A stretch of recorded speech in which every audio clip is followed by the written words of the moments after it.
Et c'est l'heure à présent du focus du jour, direction Rio au Brésil, où l'euphorie liée à l'organisation des Jeux Olympiques cet été est définitivement retombée. Dès le lendemain des Jeux, la réalité a repris ses droits et elle est cruelle pour des millions de Brésiliens. Chômage, inflation, insécurité. À Rio, plus de 8500 boutiques ont fermé depuis le début de l'année. Les caisses de l'État sont vides. Les secteurs de l'éducation, de la santé en payent tout particulièrement le prix. Les ingrédients d'une grogne sociale sont aujourd'hui réunis.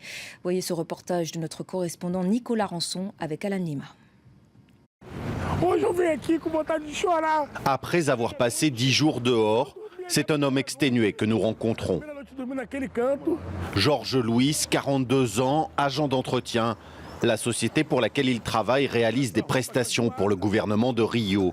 Mais depuis 5 mois et parce que les caisses de l'État sont vides, l'homme ne reçoit plus son modeste salaire.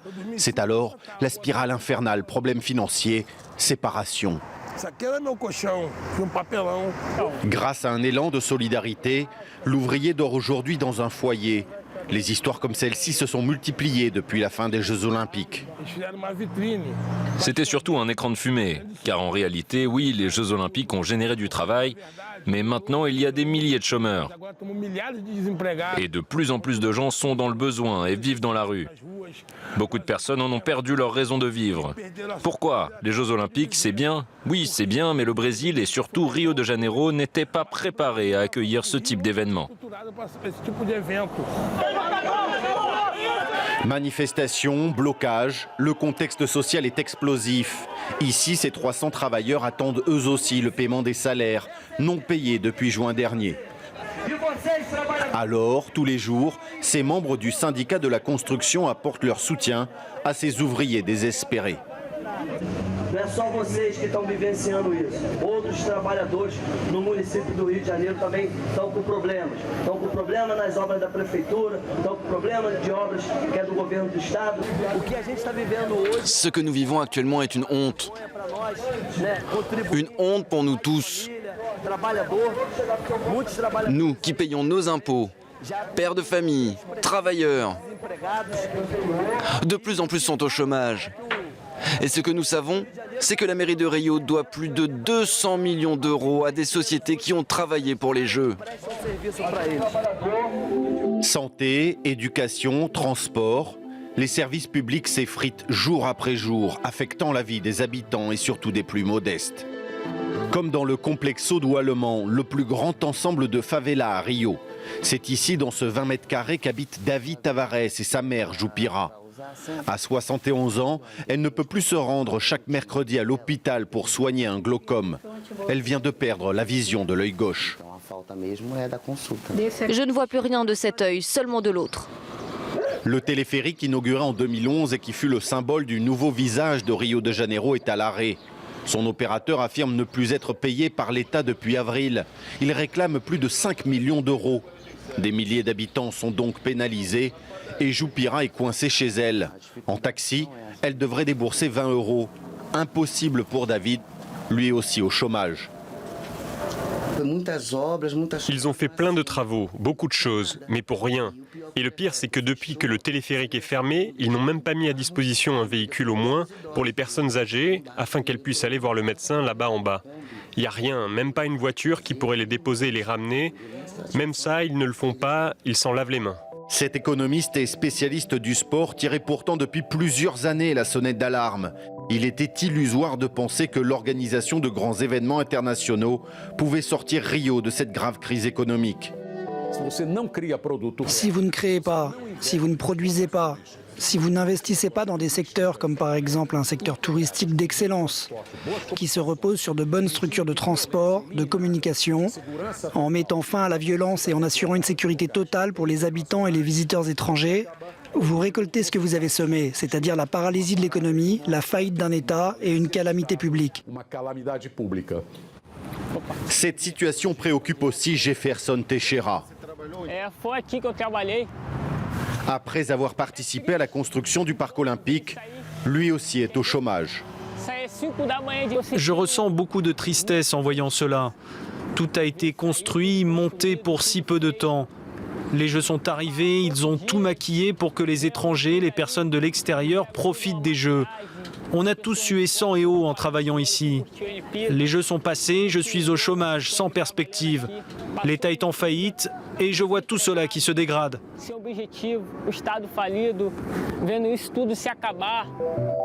Les autorités de Rio viennent d'annoncer un plan d'austérité avec notamment des hausses d'impôts. Le retour à l'équilibre est prévu à partir de 2022. Pour Jupira, Georges, Davy et Jefferson, le rêve olympique vire au cauchemar. Leur ville a accueilli la planète du sport. Aujourd'hui, ils sont seuls et livrés à eux-mêmes. Et on en reparle avec notre invité Hervé Théry, directeur de recherche émérite au CNRS CREDA, professeur associé à l'Université de Sao Paulo et auteur du livre Le Brésil, pays émergé. Bonjour Hervé Théry, merci beaucoup d'être avec nous sur France 24. On l'a vu dans ce reportage, des dizaines de milliers de Brésiliens sont livrés à eux-mêmes. C'était un scénario qui était prévisible après les JO ? Oui, tout à fait. C'était une sorte de ballon d'oxygène, mais très momentané. Et on sait bien que ce genre de grand événement, je suis tout à fait d'accord avec ce que disait le collègue économiste, ça n'a qu'un temps. Bon, si j'étais chauvin, je dirais que, habitant São Paulo depuis un certain temps, je dirais, mais vous savez, les cariocas, ils sont toujours prompts à se plaindre et à protester, mais je ne tomberai pas dans ce travers. En fait, c'est vrai que la situation n'est pas bonne et on a actuellement environ 12 millions de chômeurs au Brésil. Mais la notion pour expliquer à des spectateurs français, c'est un peu compliqué puisque au maximum du maximum, il y a 3 mois d'indemnité de chômage. Donc les gens ne peuvent pas rester au chômage, il faut absolument qu'ils trouvent quelque chose pour manger. Et donc je pense que ce chiffre va se résorber assez rapidement avec le couteau sous la gorge. Notre journaliste dans le reportage le disait, les caisses de la ville de Rio sont vides aujourd'hui. Est-ce que Rio avait les moyens de ses ambitions olympiques ? Est-ce qu'elle aurait dû organiser cet événement ? Je ne crois pas que ce soit la ville qui est en faillite, c'est l'État de Rio, c'est plus large. Et effectivement, ils ont beaucoup dépensé. Je pense qu'il y a aussi un petit peu de chantage pour appeler l'État fédéral à boucher les trous. Mais là, effectivement, la situation financière du moment, la trésorerie, est très très basse. C'est le Brésil en fait qui a demandé les Jeux et c'est Rio qui a dû les financer. Et donc, on a beaucoup compté sur le fait que Rio est devenu maintenant un État pétrolier et qu'il y avait beaucoup d'argent au pétrole. Malheureusement, au moment où les prévisions ont été faites, le pétrole était très haut et maintenant il est assez bas.